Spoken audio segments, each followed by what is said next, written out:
রাষ্ট্রপতি শাহাবুদ্দিন চুপ্পু নিখোঁজ হয়েছে। ডক্টর ইউনূসের পরিকল্পনায় মৃত্যু হয় তার। এই নিয়ে দেশ উত্তাল।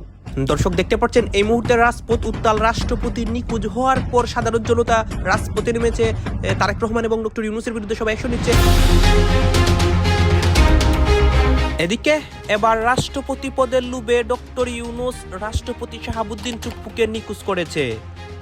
এই নিয়ে সাধারণ জনতা ডক্টর ইউনূস এবং তারেক রহমানের বিরুদ্ধে অ্যাকশন নিচ্ছে। দেশ আবার উত্তাল হয়। শাহবাগের রণক্ষেত্র চলছে আজকে। দর্শক, যে ব্যাপারটার জন্য অপেক্ষা করছিলেন সম্ভবত অনেকেই, যে প্রফেসর ইউনূস সরকারের মেয়াদ শেষ হয়েছে এবং নতুন সরকার দায়িত্ব নিয়েছে। নতুন সরকার দায়িত্ব নেওয়ার পরে প্রফেসর ইউনূস সরকার কি কি করেছে সেই ব্যাপারগুলো এবং সেই ফলের বিড়ালগুলো আস্তে আস্তে বের হয়ে আসবে। বাংলাদেশের মহামান্য রাষ্ট্রপতি পদত্যাগ করেছেন মোহাম্মদ শাহাবুদ্দিন। বাংলাদেশের পরবর্তী রাষ্ট্রপতি নির্বাচিত হতে যাচ্ছেন ডক্টর মোহাম্মদ ইউনূস। প্রার্থী হিসেবে মনোনয়নপত্র জমা দিয়েছেন তিনি। সকাল 11টায় নিজে ইসিতে হাজির হয়ে মনোনয়ন জমা দেন। রাষ্ট্রপতি মোহাম্মদ শাহাবুদ্দিনের বিদায় ও 22তম রাষ্ট্রপতি হিসেবে ডক্টর মোহাম্মদ ইউনূস আনুষ্ঠানিকভাবে শপথ নেবেন। জামায়াতে ইসলামীকে এখন আর কষ্ট করে মাঠ গরম করতে হচ্ছে না। তাদের রাজনৈতিক এজেন্ডার সিংহভাগ কাজই করে দিচ্ছে খোদ বিএনপি। অবাক হচ্ছেন? ভাবছেন এটা কিভাবে সম্ভব? যুক্তরাষ্ট্রের সাথে রীতিমতো গা শিউরে ওঠার মতো চুক্তি করে বিদায় নিয়েছে ইউনূস সরকার। ইউনূস সরকার যা করেছে অনেকে সেটাকে বাংলাদেশের ইতিহাসের সবচেয়ে বড় গোলামী চুক্তি বলে আখ্যায়িত করেছেন। অনেক বাজে বাজে কর্মকাণ্ড করে ডক্টর ইউনূস বিদায় নিয়েছিলেন। আজকে দেখতে পারি তার আরেকটি ষড়যন্ত্র প্রকাশ হয় রাষ্ট্রপতি শাহাবুদ্দিন চুপ্পুকে নিয়ে। দর্শক শ্রোতা, ডক্টর ইউনূস রাষ্ট্রপতি পদে বসার জন্য অনেক কর্মকাণ্ড করেন এই মুহূর্তে, এবং তারেক রহমানও এক প্রকার সিদ্ধান্ত নিয়েছে ডক্টর ইউনূসকে রাষ্ট্রপতি পদে বসাবে। আজকে দেখতে পারি নতুন ঘটনা ঘটে এবং রাষ্ট্রপতি শাহাবুদ্দিন চুপ্পুকে এই মুহূর্তে কোথাও পাওয়া যাচ্ছে না, এক প্রকার নিখোঁজ। দর্শক শ্রোতা, আপনারা কি কোনো অনুষ্ঠানে দেখেছেন রাষ্ট্রপতি শাহাবুদ্দিন চুপ্পুকে?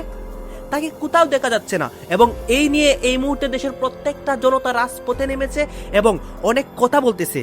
অনেকের বক্তব্যের মাধ্যমে অনেক রহস্য উন্মোচন করে সেই বক্তব্যগুলো দেখাবো, এবং রাষ্ট্রপতির অবস্থান, ডক্টর ইউনূসের পরিকল্পনা সবকিছু দেখতে পারবেন একটি ভিডিওতে। যুক্তরাষ্ট্রের সাথে রীতিমতো গা শিউরে ওঠার মতো চুক্তি করে বিদায় নিয়েছে ইউনূস সরকার।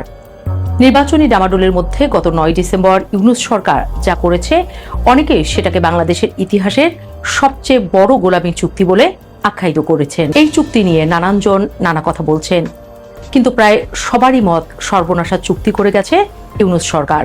রাজনৈতিক বিশ্লেষক রাজু নুরুল এই চুক্তির বিশ্লেষণে যা বলেছেন তার রীতিমতো চোখ কপালে ওঠার মতো। তিনি যা বলেছেন তার সারমর্ম করলে দাঁড়ায়। জাতীয় নির্বাচনের মাত্র 3 দিন আগে যুক্তরাষ্ট্র ও বাংলাদেশের মধ্যে অত্যন্ত তড়িঘড়ি এবং চরম গোপনীয়তার মধ্য দিয়ে যে বাণিজ্য চুক্তিটি স্বাক্ষরিত হয়েছে, প্রথম দেখায় তাকে দুই দেশের স্বার্থ রক্ষার একটি সাধারণ চুক্তি মনে হতে পারে, কিন্তু চুক্তির ভেতরের ধারাগুলো বিশ্লেষণ করলে যে কারো মনে প্রশ্ন জাগতে বাধ্য যে নিজ দেশের প্রতি কতটা বিদ্বেষী বা অন্ধ স্বার্থপরতা কাজ করলে একটি সরকার এমন আত্মঘাতী চুক্তিতে সই করতে পারে।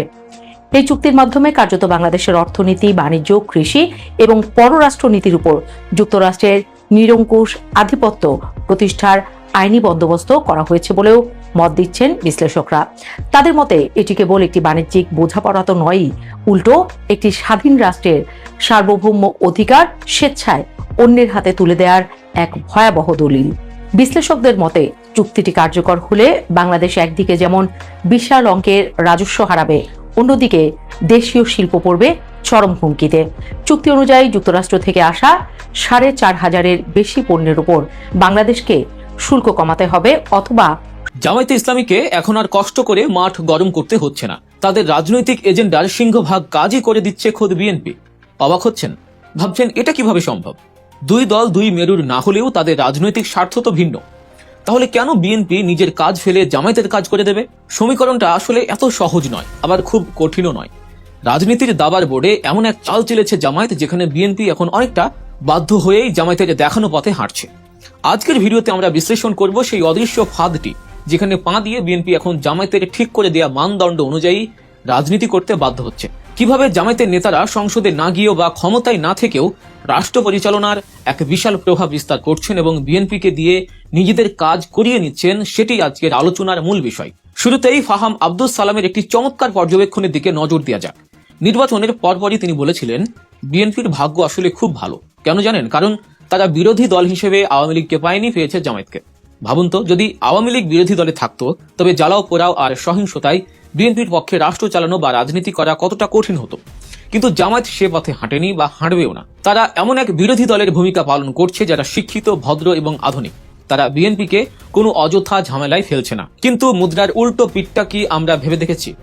যদি জামায়াত ক্ষমতায় যেত তবে বিএনপি কি তাদের এত সহজে ছেড়ে দিত? বিশ্লেষকরা বলছেন কখনোই না। বিএনপি তখন আওয়ামী লীগ, বাম সংগঠন এবং শাহবাগের সবাইকে নিয়ে জামায়াতের বিরুদ্ধে এক সর্বাত্মক প্রতিরোধ গড়ে তুলত, রাষ্ট্র অচল করে দিত। আল্লাহ হয়তো এই দুর্বলতাটা জানেন। জামায়াতের সাংগঠনিক শক্তি অনেক, কিন্তু ক্ষমতায় গিয়ে চতুর্মুখী ষড়যন্ত্র সামাল দেওয়ার মতো পরিস্থিতি হয়তো এখনো তৈরি হয়নি। তাই হয়তো আল্লাহ তাদের ক্ষমতার খুব কাছাকাছি এনেও সরাসরি মসনদে বসায়নি, বরং তাদের দিয়েছেন এমন এক অবস্থান যেখান থেকে তারা ক্ষমতায় না থেকেও ক্ষমতার নৈতিক নিয়ন্ত্রণ নিজেদের হাতে রাখতে পারছেন। এখন আসা যাক মূল খেলায়। জামায়াত কিভাবে বিএনপিকে দিয়ে তাদের কাজ করিয়ে নিচ্ছে? বিষয়টি হলো স্ট্যান্ডার্ড সেট বা মানদণ্ড তৈরি করে দেয়া। জামায়াত রাজনীতিতে এমন এক নৈতিকতার মানদণ্ড দাঁড় করিয়েছে যা টপকানো বিএনপির জন্য এখন জীবন মরণ সমস্যা হয়ে দাঁড়িয়েছে। আপনাদের নিশ্চয়ই মনে আছে, সোহরাওয়ার্দী উদ্যানের জনসমাবেশে জামায়াতের আমির ডাক্তার শফিকুর রহমান একটি ঐতিহাসিক ঘোষণা দিয়েছিলেন। তিনি বলেছিলেন, আমরা ক্ষমতায় গেলে বা আমাদের এমপিরা নির্বাচিত হলে তারা রাষ্ট্রের কোনো প্লট গ্রহণ করবেন না, শুল্কমুক্ত বা ট্যাক্স ফ্রি গাড়ির সুবিধা নেবেন না, এবং এলাকায় কোনো উন্নয়ন প্রকল্প হলে কাজ শেষে পাই টু পাই হিসাব জনগণের সামনে দাখিল করবেন। এটি ছিল এক বিশাল ঘোষণা। বাংলাদেশের প্রেক্ষাপটে এমপি মন্ত্রী মানেই যেখানে গাড়ি বাড়ি আর বিত্ত বৈভবের পাহাড়, সেখানে এই ঘোষণা ছিল প্রচলিত রাজনীতির গালে এক চপেটাঘাত। নির্বাচনের ঠিক দুদিন পর জামায়াত নেতা শিশির মনির আবারও মিডিয়ার সামনে এসে সেই পুরনো ওয়াদার কথা মনে করিয়ে দেন। তিনি স্পষ্ট জানিয়ে দেন তাদের দলের এমপিরা পূর্ব ঘোষণা অনুযায়ী কোনো সরকারি সুবিধা, প্লট বা শুল্কমুক্ত গাড়ি নেবেন না। ব্যাস, খেলাটা ঘুরে গেল ঠিক এখানেই। জামায়াতের এই ঘোষণার পর বিএনপির অবস্থা হলো শ্যাম রাখি না কুল রাখি। বিএনপি দীর্ঘদিন ক্ষমতার বাইরে, তাদের নেতাকর্মীদের অনেক প্রত্যাশা, অনেক বঞ্চনা। কিন্তু যখন তাদের প্রধান মিত্র বা প্রতিদ্বন্দ্বী জামায়াত ঘোষণা দেয় যে তারা কোনো সুবিধা নেবে না, তখন বিএনপি যদি সেই সুবিধা নেয় তবে জনগণের কাছে তারা কি হিসাবে চিহ্নিত হবে? জনগণ তখন আঙুল তুলে বলবে, ওই দেখো, জামায়াত সুবিধা নেয় না আর বিএনপি লুটপাট করতে এসেছে। এই নৈতিক চাপে পড়ে বিএনপি বাধ্য হলো একই সুরে কথা বলতে। বিএনপির জ্যেষ্ঠ নেতা সালাউদ্দিন আহমেদকে শেষমেশ ঘোষণা দিতে হলো যে বিএনপির এমপি মন্ত্রীরাও কোনো শুল্কমুক্ত গাড়ি বা সরকারি প্লট গ্রহণ করবেন না। লক্ষ্য করুন, এই সিদ্ধান্ত কি বিএনপি স্বতঃস্ফূর্তভাবে নিয়েছে, নাকি জামায়াতের সেট করা ট্র্যাপে পা দিয়ে তারা তাদের নৈতিকতার প্রতিযোগিতায় টিকতে গিয়ে এটি করতে বাধ্য হয়েছে? উত্তরটা পরিষ্কার, জামায়াতের কাজ অর্থাৎ দুর্নীতির বিরুদ্ধে কঠোর অবস্থান এখন বিএনপিকে দিয়ে বাস্তবায়ন করানো হচ্ছে। দর্শক, আলোচনার পরবর্তী অংশে যাওয়ার আগে ছোট্ট একটি অনুরোধ, আপনারা যারা এখনো আমাদের চ্যানেল গল্প নিউজ সাবস্ক্রাইব করেননি তারা এখনই সাবস্ক্রাইব করে বেল আইকনটি চেপে দিন। এতে করে আমাদের পরবর্তী যে কোনো বিশ্লেষণধর্মী ভিডিও আপনি সবার আগে দেখতে পাবেন। এবার চলুন দেখি মাঠ পর্যায়ে রাজনীতিতে এর প্রভাব কিভাবে পড়ছে। দর্শক, যে ব্যাপারটার জন্য অপেক্ষা করছিলেন সম্ভবত অনেকেই, যে প্রফেসর ইউনূস সরকারের মেয়াদ শেষ হয়েছে এবং নতুন সরকার দায়িত্ব নিয়েছে। নতুন সরকার দায়িত্ব নেওয়ার পরে প্রফেসর ইউনূস সরকার কি করেছে সেই ব্যাপারগুলো এবং সেই থলের বিড়ালগুলো আস্তে আস্তে বের হয়ে আসবে। এবং সেই বের করার ক্ষেত্রে সবথেকে গুরুত্বপূর্ণ ব্যক্তি যিনি হতে পারতেন, তিনি বর্তমানেও দায়িত্বে রয়েছেন বাংলাদেশের মহামান্য রাষ্ট্রপতি। মহামান্য রাষ্ট্রপতি তিনি ইউনূস সরকারের থলের বিড়াল ফাঁস করে দিয়েছেন। দৈনিক কালের কণ্ঠের এক ইনক্লুসিভ সাক্ষাৎকার, সেই সাক্ষাৎকার আজকের ছাপানো কালের কণ্ঠে আপনারা সবাই পড়তে পারবেন। প্রথম পাতায় পুরো হাফ পাতা লিড নিউজ করেছে তারা, পুরো এক পৃষ্ঠারও বেশি এই সাক্ষাৎকারটা। এই সাক্ষাৎকারে মহামান্য রাষ্ট্রপতি প্রফেসর ইউনূসের সমস্ত অসাংবিধানিক কাজের ফিরিস্তি ফাঁস করে দিয়েছেন এবং তিনি বলেছেন প্রফেসর ইউনূস সরকার চলেছে পুরোটাই অসাংবিধানিক ওয়েতে। তারা সংবিধান মানতে চায়নি এবং অসাংবিধানিকভাবেই তারা রাষ্ট্রপতিকে উৎখাত করার চেষ্টা করেছে বারবার। তিনি এও বলেছেন, আমার জায়গায় অন্য কেউ হলে এই পরিস্থিতি মানসিকভাবে শক্ত থেকে মোকাবেলা করতে পারত কিনা সেই ব্যাপারে আমার যথেষ্ট সন্দেহ রয়েছে। এই ইন্টারেস্টিং ব্যাপারটা এখন টক অব দ্য কান্ট্রি গত ভোরবেলা থেকে, যখন কিনা কালের কণ্ঠের ছাপানো পত্রিকার পেপারের ভার্সন চলে এসেছে ওয়েবসাইটে, ঠিক তখন থেকেই এই ব্যাপারটা নিয়ে আলোচনা শুরু হয়েছে। চলুন মোটা দাগে আমরা বোঝার চেষ্টা করি মহামান্য রাষ্ট্রপতি প্রফেসর ইউনূস সরকার, যে সরকার 1.5 বছর দায়িত্ব পালন করেছে, সেই সরকারের কি গোপন ব্যাপার ফাঁস করে দিলেন এবং কিভাবে রাষ্ট্রপতিকে উৎখাত করতে চাওয়া হয়েছিল। থাকবেন পলিটিক্স টিভির নিয়মিত আয়োজনে।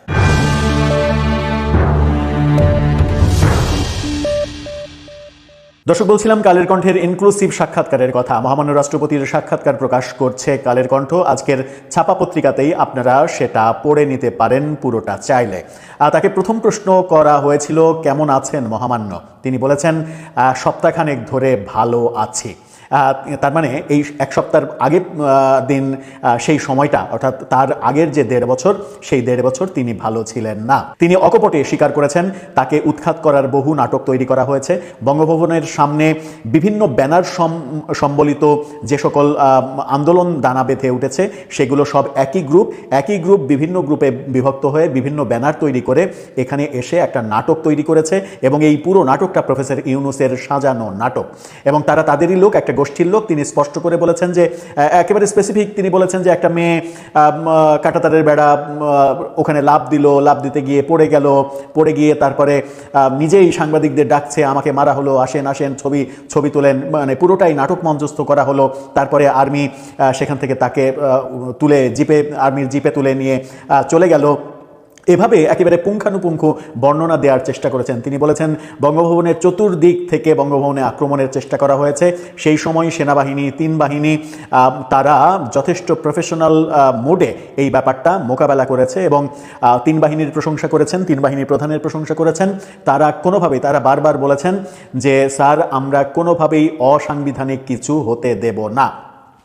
রাষ্ট্রপতিকে উৎখাতের যে ব্যাপারগুলো ছিল, রাষ্ট্রপতিকে উৎখাতের ব্যাপারে রাজনৈতিক দলগুলোর মধ্যে একটা সমঝোতার চেষ্টা করা হচ্ছিল। প্রফেসর ইউনূস চাচ্ছিলেন রাজনৈতিক দলগুলোর মধ্যে যদি সংখ্যাগরিষ্ঠ দল পক্ষে চলে আসে তাহলেই রাষ্ট্রপতিকে সরিয়ে দেওয়া হবে এবং রাষ্ট্রপতিকে সরিয়ে দিয়ে নতুন কাউকে বসাবে। সেই ক্ষেত্রে বিএনপি বাদ সেধেছে, এমন কথাও তিনি বলেছেন বিএনপি দৃঢ়ভাবে এই ব্যাপারটা মোকাবেলা করেছে এবং বিএনপি অসাংবিধানিক কিছু হতে দেয়নি। বিএনপি সংবিধানের বাইরে যেতে চায়নি। বিএনপি জোট এই ব্যাপারটা মোকাবেলা করেছে বলেই আমাকে উৎখাত করা তাদের পক্ষে সম্ভব হয়নি, এই কথা স্পষ্ট করে বলেছেন। সেনাবাহিনীর শীর্ষ কিছু অতি গুরুত্বপূর্ণ পদে রদবদল নিয়ে রাজনীতিতে তোলপাড়। এক কথায় যদি বলি, তারেক রহমান ভারতের ফাঁদে পা দিয়েছেন, ভারতের কথায় চলছেন, ভারতের সাথে চুক্তি করেই ভারতের সহায়তায় তারেক রহমান ক্ষমতা এসেছে। এখন ভারতপন্থীদের ধীরে ধীরে সামনে আনছেন এবং এর অনিবার্য ফল হচ্ছে, যারা ভারতের উপর এভাবে বিশ্বাস রাখে, আস্থা রাখে, সে যদি আওয়ামী লীগ না হয় তাহলে ভারত তাকে একদম ক্ষমতা থেকে নামিয়ে দিবে। মানে ভারত হাত ধরে পাহাড়ের খাদের কিনারায় হাঁটছে, সে হাতটা ছেড়ে দিলেই তারেক রহমান খাদের কিনারা থেকে পড়ে যাবে। জিয়াউর রহমানের ক্ষেত্রে যেটা হয়েছিল, ভারত জিয়াউর রহমানকে হত্যা করেছিল। তো এখন তারেক রহমান এই ভারতের ষড়যন্ত্রে এক পর্যায়ে ক্ষমতাচ্যুত হতে পারেন। তারেক রহমান আগুন নিয়ে খেলছেন। তারেক রহমান একদিকে ইউনূস সরকারের প্রত্যক্ষ সহায়তায় ইঞ্জিনিয়ারিং করে ক্ষমতা এসেছেন, ইউনূস সরকারের সাথেও ধীরে ধীরে বেইমানি শুরু করেছেন, আবার ভারতকে খুশি করছেন। এর মানে সবকিছু এলোমেলো করে ফেলেছেন। এর ফল অত্যন্ত খারাপ। 13 বছরের বেশি ক্ষমতায় টিকে থাকতে পারবেন বলে মনে হচ্ছে না। ভারতের প্ল্যান এরকমই যে বিএনপিকে ক্ষমতায় আনা হবে, তারপরে বিএনপিকে নানানভাবে ব্যর্থ করে দেওয়া হবে, বিএনপির উপর জনগণ ক্ষুব্ধ হবে, তারপরে গণঅভ্যুত্থান ঘটিয়ে আওয়ামী লীগকে রিপ্লেস করবে। এই জন্যই মূলত বিএনপি ক্ষমতায় এনেছে। তো এবারকার যারা ক্ষমতায় এসেছে বা আসতো, জামাত আসলেও, তাদের জন্য ইট ওয়াজ ভেরি রিস্ক। আমি অনেকবার আগে বলেছি। তো দর্শক, এই পরিস্থিতি সামাল দিতে পারছেন না তারেক রহমান। ভারতের কথা মতো চলতে হচ্ছে। সেনাবাহিনীতে রদবদল ভারতের কথা মতো চলারই প্রতিফলন।